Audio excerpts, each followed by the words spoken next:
Okay, now to add bricks to our game. There's our ball and bat sprites. Let's also add in an array of sprites. So we do that with the square brackets, remember. And we're going to say new sprite brackets 80 to create 80 slots for them.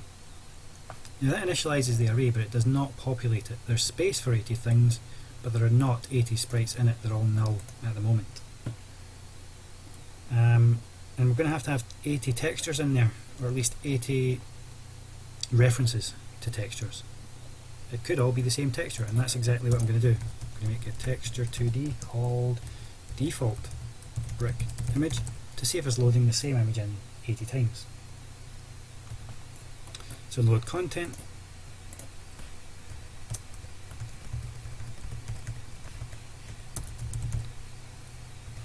Oh, sorry, it's not that. It's default, isn't it? Default brick image equals content.load. Break out brick with my imaginative naming scheme. We need a spawn bricks method, I guess, as well, so we can reuse that. Let's generate it. Spawn bricks, not implemented. Yes, it is. We're doing that now. We need a for loop, remember those? It's going to go from brick number 0 upwards, as long as brick number is still less than the length of the bricks array, which is 80. So it will go from 0 to 80, and it will do that by going up 1 each time. So brick num will go from 0 to 80 and then stop, and as it does so, we'll access the bricks array at location 0 to 80. So we'll do this 80 times, once for each location. And in each location we will create a new sprite, because they were null, and if we don't do that, we will get a null access error. Next, now that we have a sprite there, we can load the image into that one. Well, not so much load, but point it at the default brick image. So we're all using a copy of the same thing, or a reference to the same thing, I should say. Next thing we want to set up is its position. So on the x-axis it's going to be a little bit of arithmetic here, so bear with me. Take the brick number, divide it by 8, and then multiply that by 112. If you know a decent amount of maths, you're probably wondering, why the heck am I dividing and then multiplying by fixed numbers? It's because it's an integer. If you divide brick num by 8, then everything from 0 to 7 will become 0. Everything from 8 to 15 will become 1. From 16 to 23 will become 2. So you'll basically lose the distance between each set of 8 bricks. So they'll all be 1 times 100, 2 times 100, 3 times 100, etc. They'll all be 100 pixels apart in sets of 8. If that doesn't make sense to you, you could try stepping through this, or just look at the final result, maybe that will help. Brick num, much the same on the y-axis, but instead of dividing by 8, we do this percent sign. That represents an operation called modulus. What modulus does is it is a division, but instead of taking the answer of the division, and in this case potentially losing the remainder is what we want. So if you divide, let's say 15 by 8, you would have got 1 remainder 7.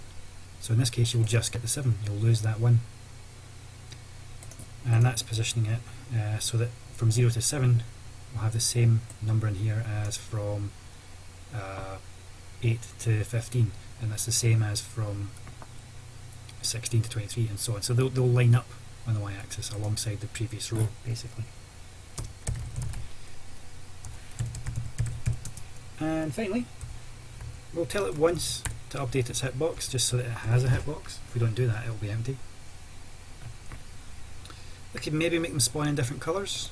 I think I'll leave that up to you for now. In fact, no, I'll do it. I'll do it because it looks cool. We'll make a set or a list, or an array of colours to spawn in, and you can create contents of an array. You can populate an array while you declare it by doing the curly brackets. Red, green, blue, yellow.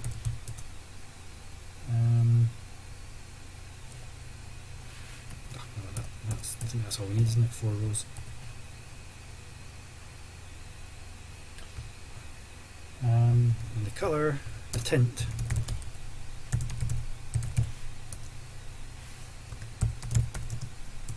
will be taken from that array based on the brick number modulo 4. So it will only go from 0 to 3. We'll only take the remainder. Okay, so spawn bricks is called up from load content, so we'll do that before the game begins. And then we need to come back to the gameplay. We need to draw those bricks during the draw gameplay. We could use a for loop here, but I'm instead going to use a for each because it's just a little bit easier. For each sprite, I'm going to call brick in the bricks array. It seems like I'm doing it quick, but this is a careful naming system. Bricks, plural, does contain 80 bricks, but as we go through them one by one, we take each individual brick and put it in here, so that's why it's called brick singular. So it's basically making a copy of each brick temporarily inside this loop for us to do things like spritebatch.draw brick image in brick position with brick tint. Right, if I've not messed that up, then we should see bricks now. I have messed that up. How did I mess that up? I've called, oh, here's a little trick. If we go to the call stack, every time you call up a method it goes onto the call stack, so we can walk our way back on the call stack to see how we got to where we got to. And we got to that crash in the update hitbox method by calling update hitbox from here. So while we're spawning the bricks, it's trying to set the hitbox based on the image width, but it hasn't got access to an image. It's null. The image is null. So why is it null? When we have clearly pointed image at the default brick. It's probably because I've done it in the wrong order. I probably haven't loaded the default brick image. Yeah, that's what it is. I haven't loaded the default brick image until after I spawned the bricks. So let's reposition that. That should sort it. And there we go. There's our bricks. No collision yet. But there's also 2 loops there which should help you figure out how to do the collision once we're ready for that. How about some sounds now?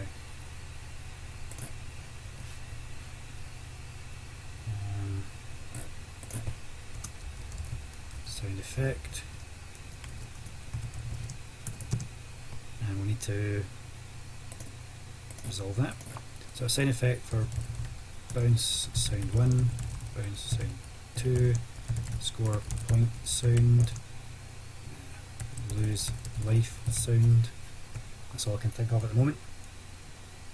I'll do that shortly, but I'm also going to add in a song. And we need to resolve that as well. It's a different thing from the sound effect, different namespace from the sound effect. The song's going to be called BG Music, background music. Let's copy those 2 lines down to our load content. I'll comment that out. That's really just to remind me to load in those sounds, which I will do shortly. BG Music, on the other hand, is going to load in a song, which is an MP3 file in the content builder called background music. Did check that this is copyright free, or at least the copyright allows me to use it in this project, but hopefully YouTube will still not kick me off. You know how they can be. So the media player, which is a built-in object, is going to be set to repeat this music over and over. That's true. And the media player is then told to play that music. Media player is kind of like a jukebox built in.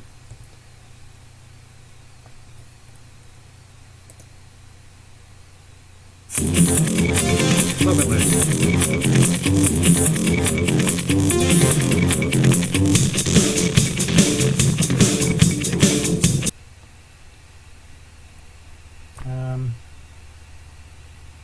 Next thing I'm going to do is a directed collision response.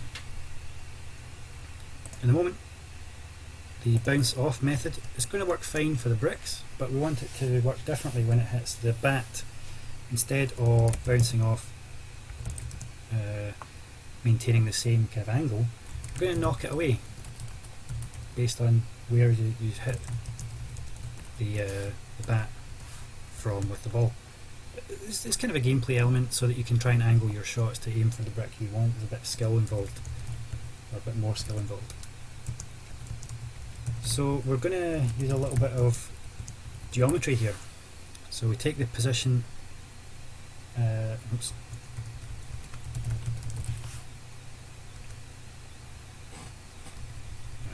Royally messed up, sorry about that.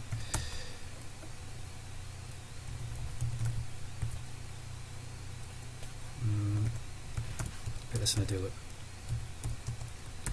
So we're going to keep doing this piece of code while the two things are still intersecting. This is a cheap and nasty way of doing it. What I'm doing first, a bit of comment I suppose to explain it. What I'm doing is I'm going to return the target back to where it is, or where it came from, or where it's just touching the edge of the sprite. So it should call up knock away when it's intersected with the sprite. And the first thing we should do is move it back slightly so that it's no longer inside the sprite but just touching it. May as well update the hitbox while we're at it, otherwise that line won't work right. So we move it back a tenth of the speed it was going. It's going in steps of 10. It's not going to be 100% accurate, but I think it should be good enough for our purposes. The alternative is quite complex. We need to preserve the target's initial speed, the speed that it came in at, otherwise it's going to bounce off wildly different speeds, sometimes too slow, sometimes too fast.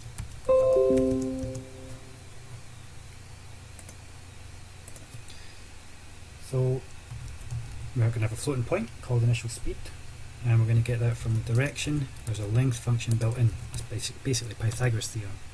It's going to square x and square y, and then get square root of all that, and that is our length of our vector.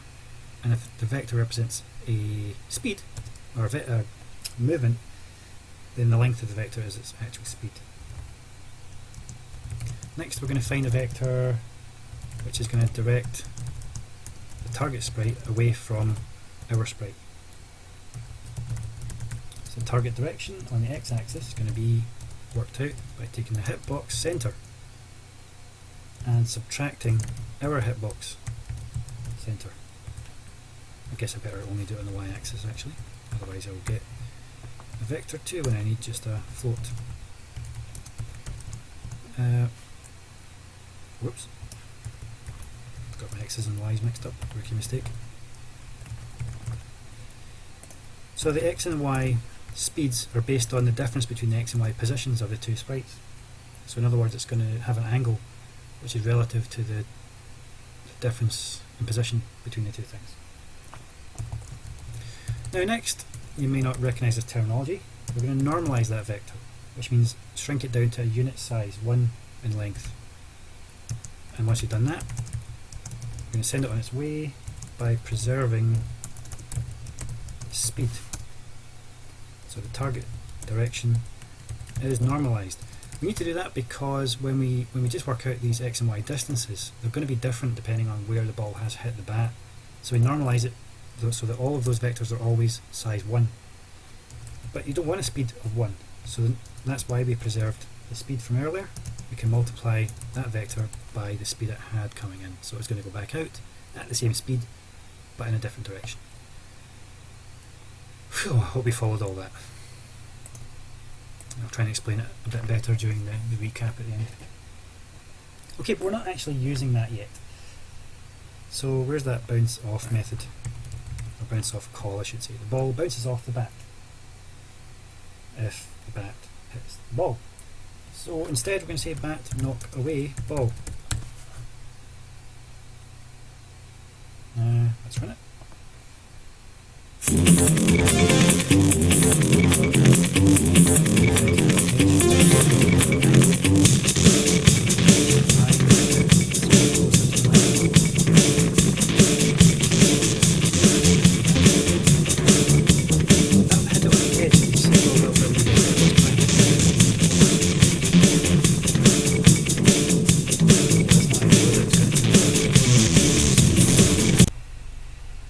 good, but it's got a few flaws from a gameplay perspective. Let's fix that. Let's go to sprite, knock away. So we find a vector which directs it away, but if that vector is too close to being vertical or horizontal, because going straight up is bad as well, just makes it too easy, then we'll turn it. If the target direction dot x is 0, target direction x will become -1. If target direction y is 0, then target direction y will become -1.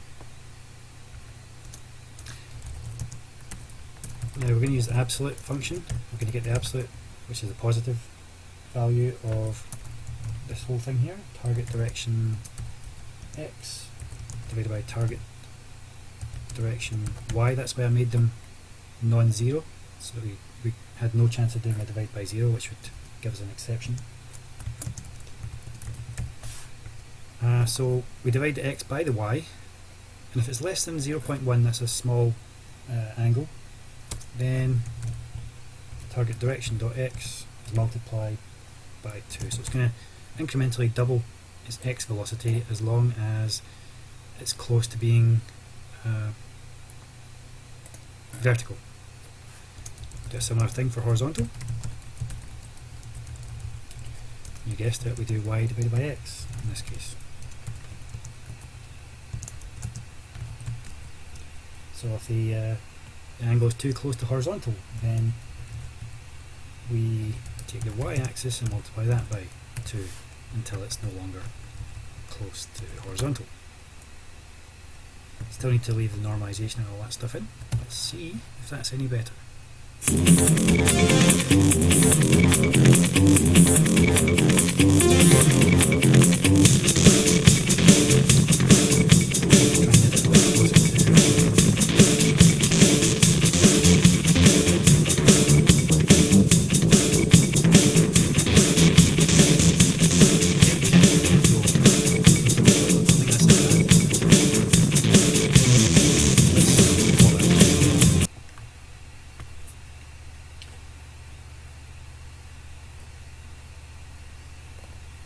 Let's save the high score.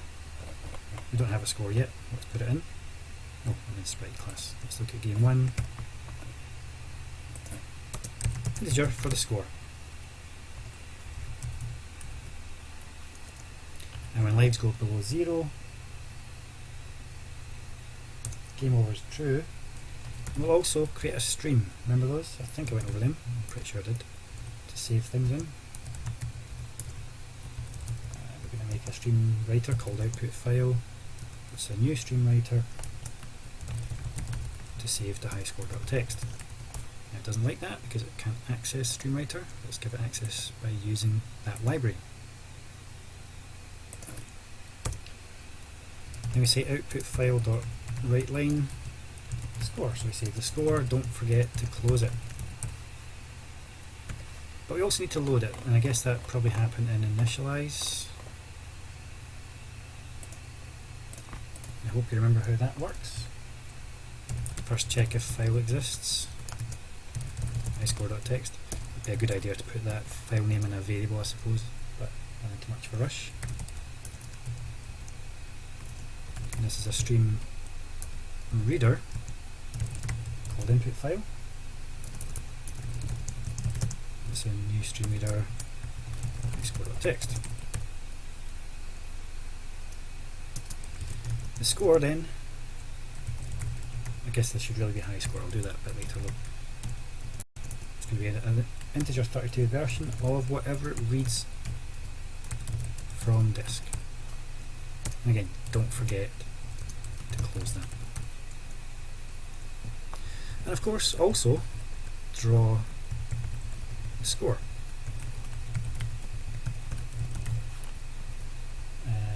Different position. Should also really position it properly, but that'll do for now. That file doesn't exist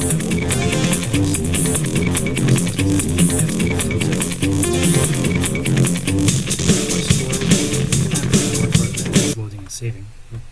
see that shortly.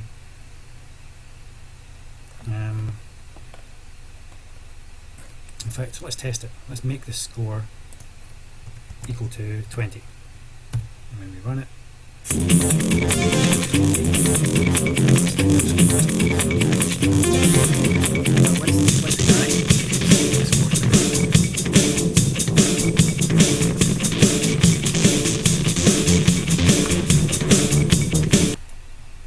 but the 20 should be saved to disk, so when we set the default score back to 0, that will be overwritten by the score that it loads from disk if that works, which will be 20. So loading and saving is working, it's just that it's kind of loading and saving the wrong thing at the moment. It's loading and saving the score when it should be loading and saving the high score. So int high score.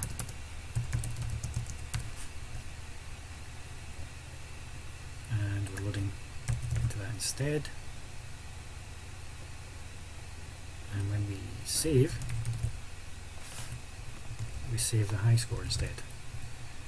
But those two don't really interact. We need to say when you die if your score is greater than the high score.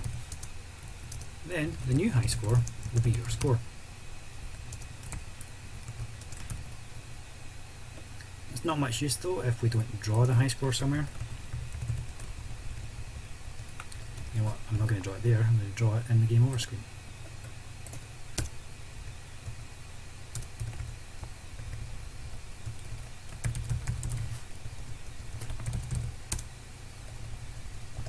Just eyeball it for now.